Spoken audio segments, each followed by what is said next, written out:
Hello guys, welcome to my channel. তো আজকে আমি এক্সপ্লেন করবো বোর্ডো টু ব্লু ভার্টেক্স মাঙ্গার চ্যাপ্টার 33। তোমরা যারা আগের এপিসোডগুলো দেখোনি সেগুলোর লিঙ্ক আমি ডিসক্রিপশনে দিয়ে রাখবো, সেখান থেকে দেখে নিতে পারো। সো আর বেশি দেরি না করে চলো শুরু করা যাক আজকের ভিডিও। তো এই চ্যাপ্টারের কভার পেজে আমরা সারাটাকে দেখতে পাই, যেখানে লাস্ট চ্যাপ্টারে আমরা দেখেছিলাম তার অবস্থা অনেক খারাপ হয়ে যায়। ওইদিকে আমরা দেখতে পাই মামসিরা আস্তে আস্তে ইনক্রিজ করা শুরু করে দিয়েছিল।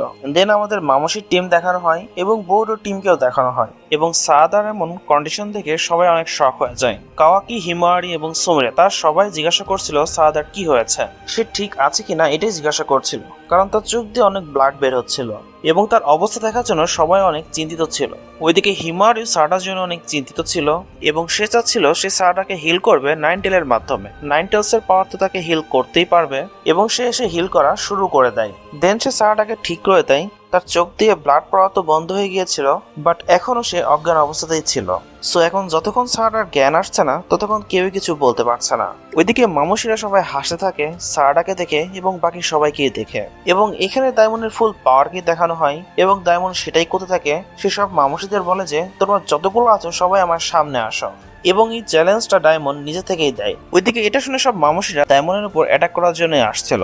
দেন সিন চলে যায় কাশিন কোজির কাছে। ইনোজিন কাশিন কোজিকে জিজ্ঞাসা করা যায় ফিউচার এখন কি চলছে। তো কাশিন কোজি তাকে বলে যে এই সব কিছু আমার হাতে নেই, 4 দিন আগে সবকিছু নিজে থেকে আপডেট হয়েছে, ঠিক সেই দিন যেদিন আমি তোমাকে নতুন জুৎসু শিখিয়েছিলাম। সেই টাইমের পর থেকে ফিউচার নিজে থেকে আপডেট হয়ে গেছে, এবং কাবু তার না মারা যাওয়ার কারণেই প্রবলেম আরো বেশি শুরু হয়েছে, কারণ আমি যা কিছু দেখেছিলাম সেই সবকিছু নিজে থেকে চেঞ্জ হয়ে গেছে। দেন সিন চলে যায় আবার ডায়মন্ডের কাছে।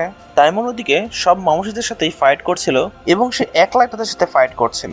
দেন ইডার সামনে মামসিরা চলে আসে এবং তাকে চারদিক থেকে ঘিরে ফেলে, কারণ তার যে প্রোটেক্টর মানে ডায়মন্ড সে ওদিকে ফাইটে ব্যস্ত ছিল। ইডার কাছে তাদের স্মেলটা একটু খারাপ লাগে এবং তাকে চারদিক থেকে একদম ঘিরেই ফেলেছিল। ঠিক তখনই সেখানে বোর্ডও চলে আসে এবং তাদের সবার উপরে অ্যাটাক করে দেয় এবং ইডাকে আপাতত যে সিচুয়েশন সেখান থেকে বাঁচিয়ে নেয়। দেন ওদিকে ডায়মন্ড অনেকগুলো মামসিদের একসাথে ব্লাস্ট করে দেয়, এবং ডায়মন্ড তার পাওয়ারকে এবং তার ফিজিক্যাল স্ট্রেংথকে এত বেশি ইউজ করছিল যে এটার ফলে তার স্ট্যামিনা অনেক ডাউন হয়ে যায়।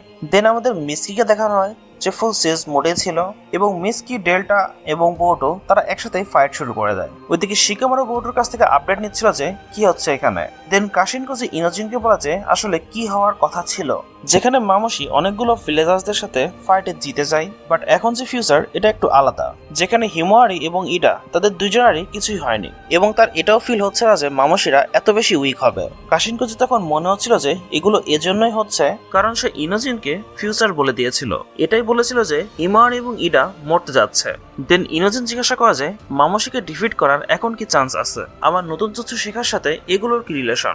দেন কাশিন কোজি বলে যে অ্যাকচুয়াল যে ফিউচারটা ছিল সেটা ডিফারেন্ট হয়ে গেছে, এবং এখন যেগুলো হচ্ছে সেগুলো অন্য একটা ফিউচারের উপর ডিপেন্ড করছে, কারণ মামসিদের ইন্টেলিজেন্স বেড়ে যাওয়ার কথা ছিল, বাট সেটা হয়নি। সো আমার মতে হতে পারে এখানে কোনো একজন পাওয়ারফুল বিং এই সবগুলোকে কন্ট্রোল করছে, না ছাড়া ডিফারেন্ট ডিফারেন্ট ফিউচার কিভাবে হতে পারে।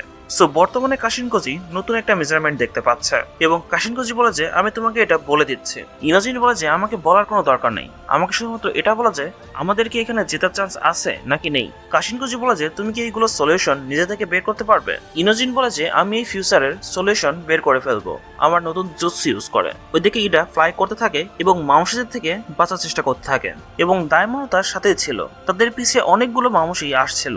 তো ডায়মন্ড বলে যে আমরা যতই চেষ্টা করি এদের থেকে বাঁচতে পারবো না, বাট এটা হতে পারে যে আমরা তাদের থেকে একটু ডিস্টেন্স রাখতে পারি। তো সে এটাকে বলে যে তুমি শুধু ফ্লাই করতে থাকো, বাকিটা আমি দেখে নিচ্ছে। ঠিক তখনই সেখানে চলে আসে বোটো, এবং বোটো এসে সেখানে থাকা সব মামসিদেরই স্ল্যাশ করে দেয়। দেন বোটো বলে যে আমি তোমাদের পিছিয়ে আছি, তোমরা যেতে থাকো। দেন ইডা বোটোকে থ্যাঙ্কস বলে।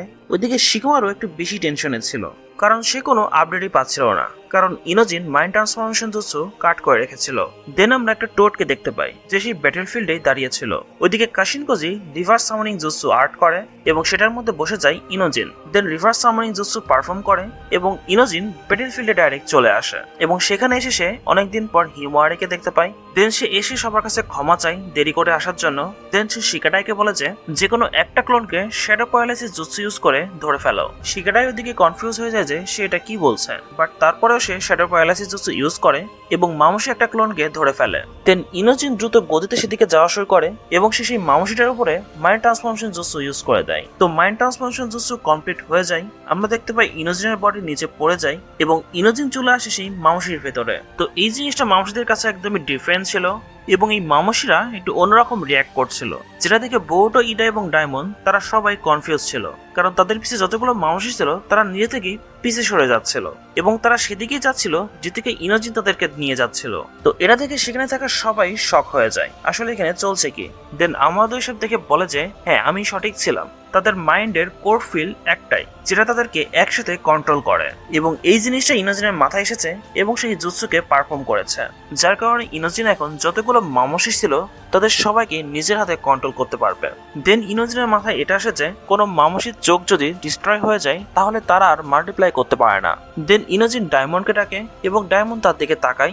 দেন ইনোজিন ডায়মন্ডকে বলে যে যতগুলো মামসি আছে তাদের সবার চোখকে যেন ডিস্ট্রয় করে দেয়, এবং এটা করার সাথে সাথে ইনোজিনের চোখও ডিস্ট্রয় হয়ে যাবে। সো এখানে এটা বলতেই হবে যে ইনোজিন এখানে বিশাল বড় একটা স্যাক্রিফাইস করেছে, কারণ মাইন্ড ট্রান্সফরমেশন জুৎসুর সব থেকে ব্যাড ইফেক্ট এটাই যে যে জিনিসটা সেই প্রসেস করা বডির সাথে হবে ঠিক সেই সেম জিনিসটাই তোমার অরিজিনাল বডির সাথেও হবে, এবং এই জিনিসটা এখানে হয়েছে। মামসির আই ডিস্ট্রয় হওয়ার সাথে সাথে ইনোজিনের চোখও এখানে ডিস্ট্রয় হয়ে গেছে। তো ইনোজিনের চোখ দিয়ে ব্লাড বের হওয়ার কারণে হিমাওয়ারি ওদিকে একদম অস্থির হয়ে যায় এবং সে তার কাছে এসে জিজ্ঞাসা করে যে তোমার কি হয়েছে। বাট আমরা ওইদিকে একটা জিনিস দেখতে পাই যে ইনোজিনের স্যাক্রিফাইস বৃথা যায়নি, সেখানে যতগুলো মামসি ছিল তাদের সবার চোখই ডিস্ট্রয় হয়ে গিয়েছিল, যার ফলে সবাই এখন তাদেরকে খুব ইজিলি ডিফিট করতে পারবে এবং তারা আর মাল্টিপ্লাই হতেও পারবে না। তো সেখানে যতগুলো মামসি ছিল তারা সবাই নিচে পড়ে যায়। কাওয়াকি, শিগাটাই এবং জোজো দেখে যে তারা নিচে কেন পড়ে গেল। ওইদিকে হিমাওয়ারি সর্বোচ্চ দিয়ে চেষ্টা করছিল ইনোজিনকে যেন ঠিক করতে পারে।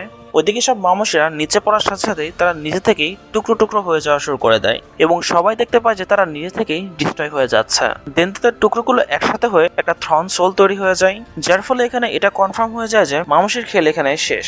দেন বৌটো গিয়ে সেই থ্রন সোলকে ধরে ফেলে। কাওয়াকি তাকে জিজ্ঞাসা করে যে তুমি থ্রন সোল দিয়ে কি করবে। বৌটো বলে যে বাঘ তো কোনো শিরোবি না, বাট তারপরেও সে তাকে সেখানে এইভাবে ছেড়ে আসতে পারবে না। দেন সিন চলে যায় বাঘের ট্রির কাছে, যেখানে আমরা কোর্টকে লুকিয়ে থাকতে দেখি।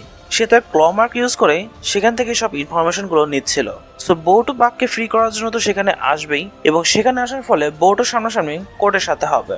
সো বৌটোর কাছে কোর্ট তো কোনো বিষয় না, যেটা আমরা ফার্স্টে দেখেছিলাম। তারপরে এই এপিসোডটা এখানেই শেষ হয়ে যায়। তো তোমাদের এই চ্যাপ্টারটি কেমন লেগেছে আমাকে কমেন্টের মাধ্যমে অবশ্যই জানিয়ে দিবা, এবং ভিডিও যদি ভালো লেগে থাকে অবশ্যই ভিডিওতে লাইক করে দিবা এবং চ্যানেলকে অবশ্যই সাবস্ক্রাইব করে রাখবা। দেখা হচ্ছে তোমাদের সাথে নেক্সট ভিডিও নিয়ে। Till then tata, bye by.